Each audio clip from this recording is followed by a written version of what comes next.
So reading this, and this is my opinion that I'm entitled to, because that's the point. I cannot actually. I'm actually mortified by this. I cannot actually imagine anything worse. A German guy, a guy actually born in Germany. Let's take the context first for Huddersfield. So Huddersfield has a very, very prominent place in prehistory. Really, through the prehistoric period, it's got a very, very, very prominent position, really central to the island. It has got 2 or 3 hill fort forms very close together, just like Worthing and at Sisbury Ring Hill Fort and at Warminster. And then when the Roman invasion happened, our culture and religion basically got eradicated, and the Romans set up a city. They didn't build a big city here. They built it at York next to the River Ouse, and left this place alone. And then this place was pretty much left quiet. Fast forward through the Arthurian period to the invasion, to the conquest, and then William the Conqueror, when he totally spoils and massacres Old Saurum, he shows a bit of interest in our ancient site here and also massacres that at the same time, deforming it and turning it into a fortress because he needed to oversee the area. And then subsequently falls into kind of a bit of a medieval period, and then it goes pretty much quiet. We don't really get recognised for much, and then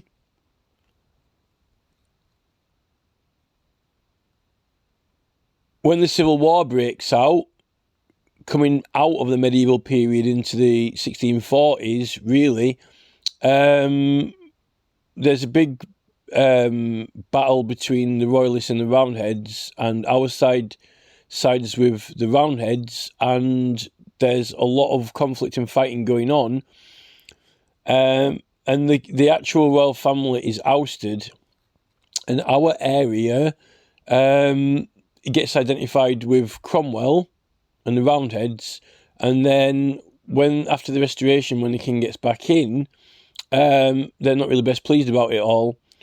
But we end up miraculously with the Bill of Rights in the Glorious Revolution, and then pretty much from then we've had the steady industrialisation over time, gradually, and we got quite a lot of it, particularly when the Labour Party was established. We seemed to get a royalist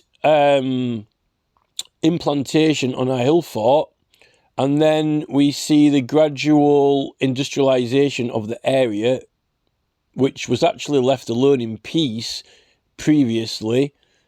Instead, we get the industrialisation with the Imperial Chemical Factory planted right on the river junction, really spoiling the river, and signed by King George on the opening day. And then we get the tram line and the rest of it, and then we just basically get sprawled. And this just happens more or less gradually. Now, oh yeah, and don't forget that Valley's excavations, and the war started with Valley's excavations, let's not forget that.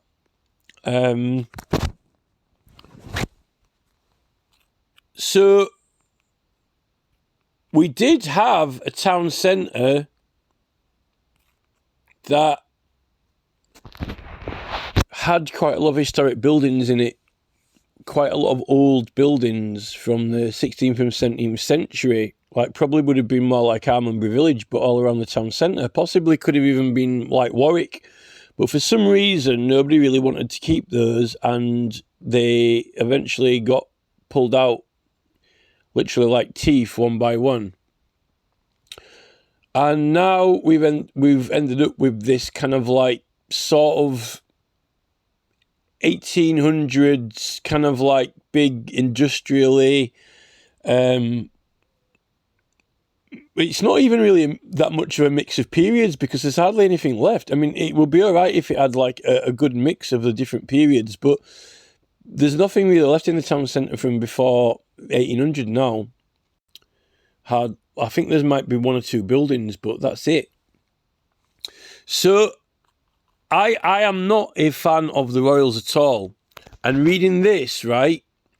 So knowing that they've built the King's Gate with the massive fortress style and the whole thing with Patrick Stewart and the Starship Enterprise style university, number one, and then Prince Andrew as well, the whole horrible fortress, we had the Ship Inn by the roundabout, a beautiful cultural quarter, could have been redeveloped, it could have been very artistic, could have been like, Hebden Bridge or something like that, but like a city version. But no, they went for this very kind of fortressy, authoritarian, command centre-y theme, which is very authoritarian style. Particularly, I think, mainly inspired by the council building. Oh yeah, we didn't even have the council building. The council was in Wakefield until only 1973. And the Wakefield Council didn't even really do anywhere near as much damage as what happened when Kirklees Metropolitan Council was built. Why did they form a Metropolitan Council here was a big mistake. If we'd have been a little bit like Stonehenge, it's not in the town, it's out of town, it would have been left alone. There was no need to create this as the central focus. We could have been a subsidiary of Wakefield with a beautiful historic area, ancient sites, beautiful countryside on the edge of the Pennines like Hunferth. But someone decided, no, we'll make this into a metropolitan council, bang big concrete buildings like the council town centre, and we will redevelop. But the problem with that council building, the headquarters, is that it is under the shadow of the hill fort and always looking up at it. And it makes the hill fort feel very, very, very authoritarian from that position. But when you're at the other side at Farnley Tyres, it is beautiful and it is like some kind of Wiltshire or Gloucestershire landscape. It's beautiful, and it's only when you're down in town looking up where you get this authoritarian feeling. You don't get it from Fenny Bridge, and you don't really get it from I don't think you get it from Lockwood either, or even from Honley or Hunferth or anywhere else. Only from the angle and position of the town centre, looking up at Castle Hill, do you get this very authoritarian feeling that there's something very big looming over, fortressy, commanding. That sets the psychological setting for the council always to be trying to maybe strive upwards, but they're never going to get there. They're always trying to strive up, but they don't get there. And what they do is they just turn the town into some kind of like authoritarian fortress when the town wasn't anything like that before. And it's all from 1900 onwards, really, from the tower and the chemical factory, and then just this kind of Sam Copley going to Australia, comes back with a load of money, buys all the land, then just gives it away, or sells it immediately straight away, meant to be giving it to the public. And then just the kind of like absolute unrestrained,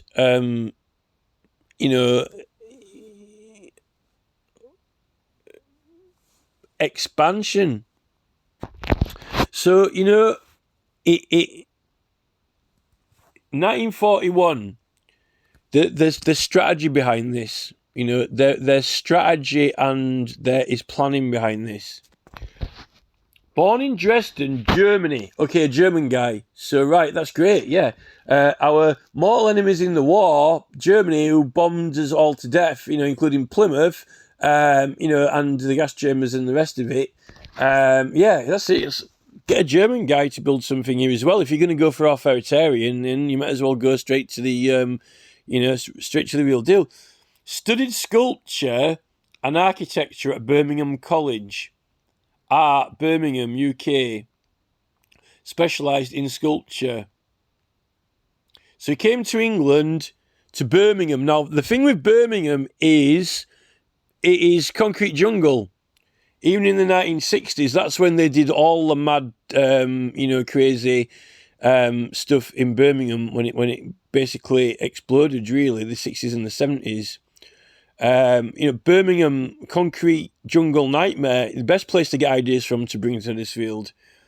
It's almost like some sort of Jarvis Cocker song, this. He studied sculpture and architecture at Birmingham College, at Birmingham, It's like common people. So he's only there for 4 years. And then he was head of art at Wolverley in Kidderminster. Well, that's ironic because, there are very, very strong claims that Huddersfield did have something to do with the Druids and was some sort of religious centre before the Roman invasion and the war with the Romans. We don't know for sure because they don't tell us everything. Kidderminster. You got to be kidding. And how long was he there for? Not long. Another 5 years. This guy knocks around places for 5 years at a time. He's like a wanderer. He never stays in one place. Then 1969 to 77, established and led the Square One Design Workshop and Transform Ceramic Company, Snettersfield near Stratford-upon-Avon, Warwickshire. So he goes to Stratford, which is actually a beautiful place. Then it's got, this is where Patrick Stewart spent a lot of time. He liked Shakespeare's house, all the canals. Well, we've got canals here, but, they're actually canals in Warwick as well. It's actually real beautiful down there. All historic buildings and houses in Warwickshire. What do we get? What happens to our historic buildings and houses? The historic Unicorn pub, all the historic pubs in Huddersfield. Well, they get pulled down to be made way for this monstrosity. So he goes to Birmingham, gets into his, concrete jungle. Then he goes and has he has a wonderful time in Warwickshire. But we're the ones who get dumped with the, transfer Birmingham concrete urban jungle to us, No, don't leave it like Stratford. No, this is it, Patrick Stewart, a deserter. No, forget Huddersfield. I'm all right, Jack. I'm off to Stratford to all those beautiful, Shakespeare's house, all these,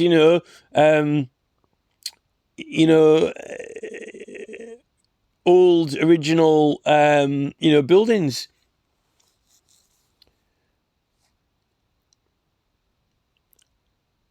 And then we get dumps us with, Birmingham City. It's hardly Shakespeare's house, is it? There have been some very, very prominent liberal people's houses in Huddersfield and in the town centre, and also pubs where liberals would have met, probably even from the Civil War. Gone. Erased from history. Don't want those around. Don't want any ancient, liberal strongholds or meeting places.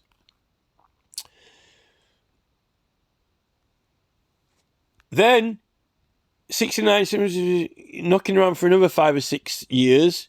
Then goes to South Africa, so definitely not bothered about England. Not exactly, goes to South Africa. Established and led ceramic production. Mandini. You've got to be kidding me. left South Africa, another 4 or 5 years. This guy, he's all over the place. He's not stuck to one place. Left South Africa due to basic fundamental differences of opinion over the apartheid regime. Established and led an art centre and gallery in Zumwini Valley near Mbane, Swaziland. Swaziland! You cannot be serious.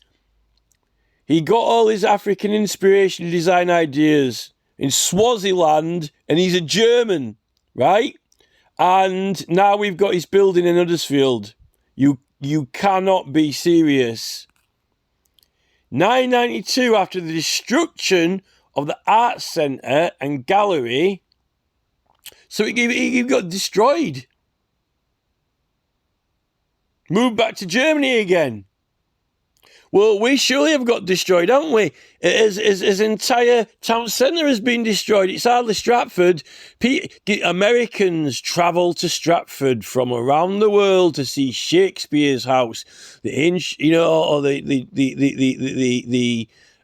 like going back in time. A real piece of history here. Not here though, but we got Swaziland, and the African plays a tribute to the African art centre that he built that got destroyed in Swaziland.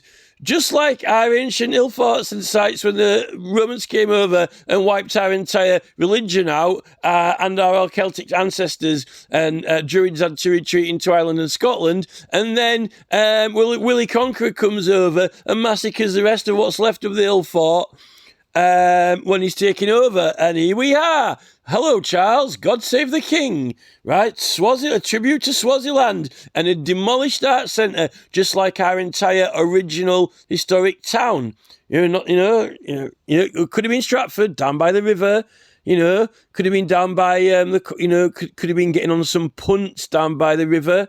Down by the shipping and, Aspley Wharf Marina and some woodlands eating picnic baskets, and,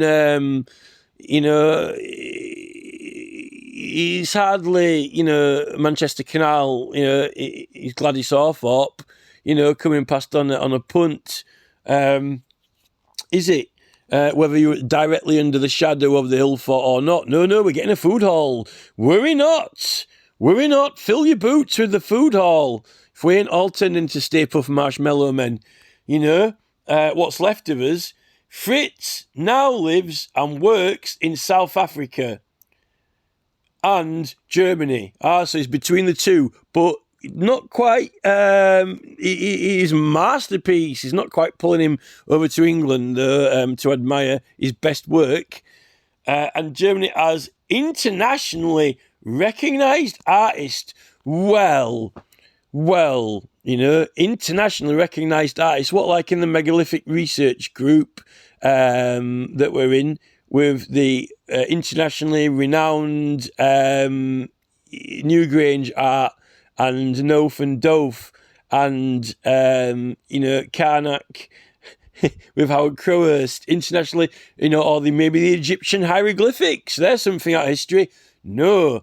A modern creation of a modern German artist based on his African experiences that got demolished, not unlike our entire history, and town centre pulled to pieces, and now there's not much left of it or us after we've all turned into Stay Puft Marshmallow Man. By the way, that library's going with the lightning bolts and thunder crackling around the top of it like some kind of Norman fortress. Or ancient, weird, spooked cinema. Terrible. Absolute terrible. This symbolises Swaziland and demolished. Being demolished by Swaziland in a guy who's never stuck in one place more than 5 minutes, and he's not even from here. And it literally is, it looks like we're all Africans now. And the way that it's going in Africa at the moment, I won't put the odds on us. I can't think of anything worse. And then we've just had asbestos trees ripped out that took about 20 years to grow, and now they want to build a food hall and finish it all off with marshmallows. We couldn't be in a worse situation. It's like in 007, isn't it? Hey James, situation impossible. No, it looks a little bit like Celtic art. No, it doesn't look anything like Celtic art. It looks like he spent his time in Birmingham, and instead of Stratford's clearly not good enough. It's not good enough. It's good enough for Americans to go on holiday, but no, it's not good enough for us. It's not good enough for us to keep our Stratford. No, let's demolish it and prop it up with concrete Birmingham, a particularly concrete Birmingham that represents Swaziland and a German. Great. Yes, brilliant. That'll teach those roundheads to beat, Charles. Oh, look, it's the King's Gate Centre as well. Very fortress looking, where the crossbow bolts. Oh, and look, it's Sir Patrick Stewart, number 1. Yes, Sir Patrick Stewart. Now I'll kneel. Oh, look, here's Andrew as well. Here we go. Here he is. Here's Andrew. Hey, what have you been up to? Oh, nothing good. This... where is Patrick, by the way? Oh, he's gone to Stratford. He's playing theatre at Shakespeare's house. Look, it's some Zulu warriors. Shakespeare. Oh, look at this. Zulu. Shakespeare. The guy was in Stratford. Shakespeare. All we need now is the Headhunters. Oh, I get it. Headhunters. That's clever. Be all right if we had some heads left, wouldn't it? Yes, but they've all been taken. Yes, I've set Patrick Stewart. Oh, no, he's got a couple of... What do you mean Patrick Stewart's head's been taken? His hair's been taken, but not his head. Well, we've had his hill fort taken and his chemical factory, and we've had the other hill fort quarried into one side, a big dent in it. Oh, and look, he's a new aeroplane factory in Murfield. Yes, that we all objected against multiple times, but they still built it anyway. Into the core,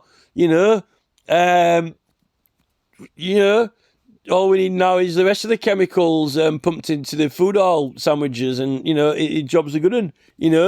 If there ever was a genocide, I don't know how you can top that. The guy was in Stratford, Zulu, Shakespeare, concrete jungle. Birmingham, concrete jungle, Zulu, Shakespeare, Anyone seen Patrick? Anyone seen Barry Shearman? Fucking Headhunters. We actually have been headhunted because there's actually no one left in this town who can even save a couple of trees. If there was someone left in this town who could save anything, something, but Martin Shaw and Wayne Anchors are the first in the line for the new food hall opening. And now we open the food hall. Here we have Wayne Anchors and Martin Shaw, who care to do the honours and cut the ribbon. Oh, Martin's at the front of the queue for a hamburger, yes, and a Costa, this is it. He's got his town shirt on as well. Look at that, blue and white stripes. Get your face painted like a Zulu. This is it. Someone is taking the P, and it isn't me. Someone really is taking the P.